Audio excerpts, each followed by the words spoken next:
লাঠি মারা চলতেই থাকবে। যতক্ষণ পর্যন্ত আপনি এটা না বুঝতে লাঠি খাওয়ার জন্য প্রস্তুত থাকেন, আর যখন এটা বুঝবে এই ব্যবস্থা বানাতে পারবেন, আল্লাহ আপনাদেরকে মুক্তি দেবেন ইনশাআল্লাহ। আল্লাহ রাব্বুল আলামিন আমাদেরকে এই ব্যবস্থা ভেঙে আল্লাহ চাওয়া ব্যবস্থাকে ফেরত আনার তৌফিক দান করুন। আমিন ওয়া আখিরু দাওয়ানা আলহামদুলিল্লাহি রাব্বিল আলামিন। থেকে আমরা জানি রাষ্ট্র চলার জন্য এবং এই করের মাধ্যমে রাষ্ট্র প্রতিনিয়ত শক্তিশালী হয়, তার কাঠামো বৃদ্ধি করে, তার প্রভাব প্রতিপত্তি জনগণের উপর বাড়ায় হচ্ছে। এই রাষ্ট্র কাঠামো যত ট্যাক্স, একটা কর বাড়া মানে রাষ্ট্র শক্তিশালী হওয়া, আর এই রাষ্ট্র কাঠামো যত বেশি শক্তিশালী হবে জনগণের উপর তত বেশি নিপীড়নের হাতিয়ার তারা ব্যবহার করবে। এই রাষ্ট্র কখনো জনগণের পক্ষে কাজ করে নাই, জনগণের পক্ষে কথা বলে নাই।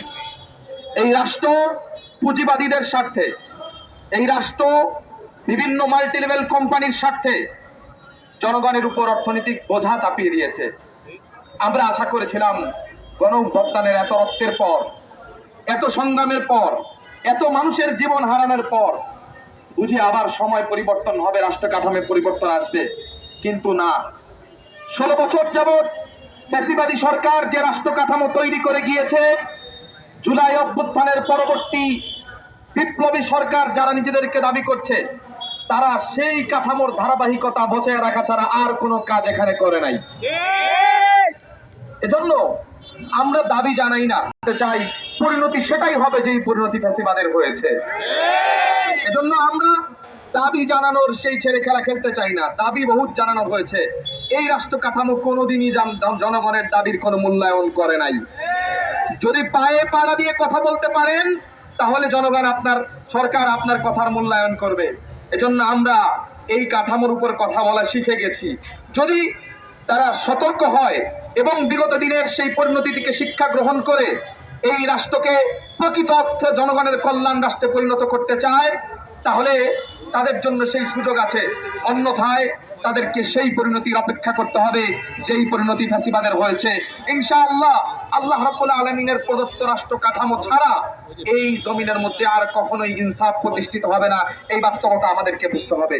আল্লাহ রাব্বুল আলামিন আমাদেরকে দ্রুত তার প্রদত্ত সেই রাষ্ট্র কাঠামো প্রত্যাবর্তন করার তৌফিক দান করুন। ওয়া আখিরু দাওয়ানা আলহামদুলিল্লাহি রাব্বিল আলামিন।